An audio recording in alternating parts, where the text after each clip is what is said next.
നമസ്കാരം. റാഫ്റ്റോക്ക് ഫുട്ബോളിലേക്ക് അവർക്കും സ്വന്തം. കാർലോ അഞ്ചലോട്ടിയുടെ കീഴിൽ ബ്രസീൽ തങ്ങളുടെ ആദ്യ മത്സരം കളിക്കാനായിട്ട് ഇക്കഡോറിലേക്ക് ഇപ്പോൾ യാത്ര ചെയ്ത് കഴിഞ്ഞു.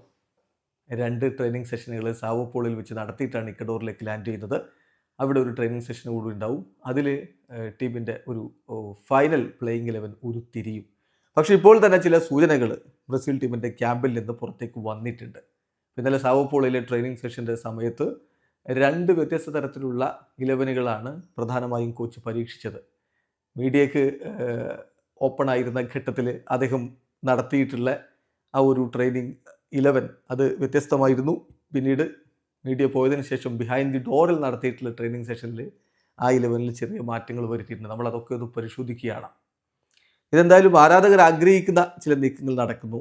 ആൻഡ്രി സാന്റോസും എസ്റ്റവായോ വില്യനുമൊക്കെ പ്ലേയിങ് 11ൽ ഉണ്ടായേക്കുമെന്ന സൂചനകളാണ് ട്രെയിനിങ് സെഷനിൽ നിന്ന് വരുന്നത്. അത് ആരാധകർ ആഗ്രഹിക്കുന്ന മാറ്റമാണ്. ഏതായാലും നമ്മളൊന്ന് വിശദമായിട്ട് പരിശോധിക്കുകയാണെങ്കിൽ 4-3-3 ഫോർമേഷനിൽ ടീം കളിക്കുന്ന രീതിയിലാണ് അദ്ദേഹം പ്രധാനമായിട്ടും ഊന്നൽ കൊടുത്തിരിക്കുന്നത്. അതേസമയം ബോളില്ലാത്ത സമയത്ത് 4-4-2 ഫോർമേഷനിലേക്ക് ടീം മാറുകയും ചെയ്യും. ഒരു ഘട്ടത്തിൽ 3 സെൻറ്റർ ബാക്കുമാരെ വെച്ച് അദ്ദേഹം പരീക്ഷണങ്ങൾ നടത്തുകയും ഉണ്ടായി. ഇപ്പം മീഡിയ ഉള്ള സമയത്ത് പ്ലേയിങ് 11 എന്ന് പറഞ്ഞാൽ അതിൽ ഡാനിലോയും ആൻഡ്രിയസ് പെരീരയും ആൻഡ്രി സാന്റോസും ഒക്കെ ഉൾപ്പെടുന്ന തരത്തിലുള്ള ഒരു 11നെയാണ് അദ്ദേഹം പരീക്ഷിച്ചത്.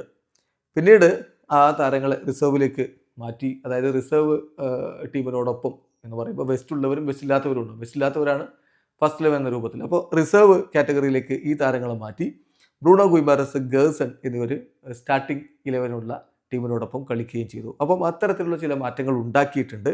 സോ ഫൈനലി ഇതിൽ നിന്ന് ഉരുത്തിരിഞ്ഞു വന്നത് ഇങ്ങനെയാണ്. ഗോൾ കീപ്പറായിട്ട് ആലിസൺ ബെക്കർ, ഡിഫൻസിൽ വാൻഡേഴ്സനും മാർക്കിന്യോസും അലക്സാൻഡ്രോ റിബൈറോയും മധ്യനിരയിൽ കാസമിറോയും ബ്രൂണോ ഗുയിമാരസും ഗേഴ്സണും, മുന്നേറ്റത്തിൽ എസ്റ്റവായോ, റിച്ചാലിസൺ, വിനി ജൂനിയർ. അപ്പോൾ റിച്ചാലിസനെ മെയിൻ സ്ട്രൈക്കറായിട്ട് വെക്കുക, ഇരു പാർശ്വങ്ങളിലായിട്ട് എസ്റ്റവായോയും വിനി ജൂനിയറും ഇറങ്ങുക. ഇത്തരത്തിലുള്ള ഒരു പ്ലേയിങ് 11 ആണ് ഇന്നലെ അദ്ദേഹം ഫൈനലൈസ് ചെയ്തിട്ടുള്ളത്. ഇനി ഇക്കഡോറിനെതിരെയുള്ള കളിയിൽ ഈ 11 തന്നെ ആകുമോ എന്നതിലൊരു വ്യക്തത ഇന്നത്തെ ട്രെയിനിങ് സെഷന് ശേഷം മാത്രമേ നമുക്ക് മനസ്സിലാക്കാൻ പറ്റുകയുള്ളൂ. കളി നാളെയാണ്. നാളെ എന്ന് പറയുമ്പോൾ നമുക്ക് സാങ്കേതികമായി ഇന്ത്യൻ സമയം വെള്ളിയാഴ്ച പുലർച്ചെ 4:30 ആ മത്സരം. വീഡിയോ അവസാനിക്കുന്നു. ഫുട്ബോൾ ലോകത്തെ കൂടുതൽ വിശേഷങ്ങളുമായി റാഫ്റ്റോക്സ് വീണ്ടും എത്താം.